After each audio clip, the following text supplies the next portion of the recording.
So Courtney, what is garter stitch? Garter stitch is knitting every stitch of every row. And what it does is it creates this sort of ridged fabric. And I remember when I first started knitting, thinking that I was going to get a sort of nice, smooth fabric like this, which is, I think, what we think of when we think of knitting. Right. This is what a knit fabric looks like. And this V here is a knit stitch.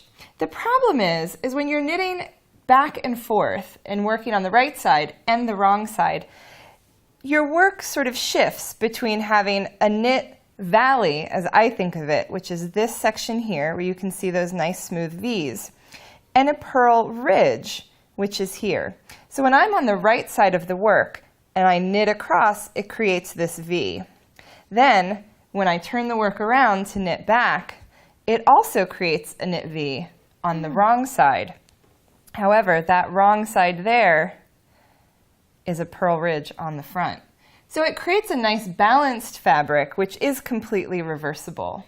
So even though I'm seeing purl stitches here, I'm never actually purling when I'm making garter. Exactly. Interesting.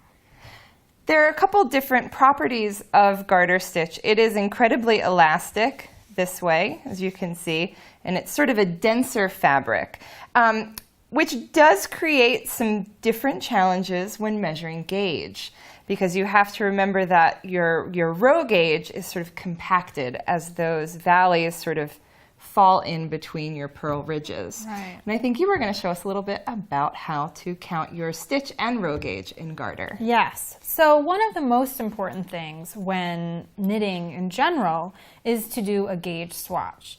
You will find in pretty much every knitting pattern that there is a gauge and also a recommended needle size. The recommended needle size is just a suggestion. You need to be using the needle size that gets you gauge. Gauge, though, is not a recommendation. It's really important to get correct gauge in order to have a successful end result. Just the slightest difference in gauge will create a very different shape, size, or circumference in your finished fabric.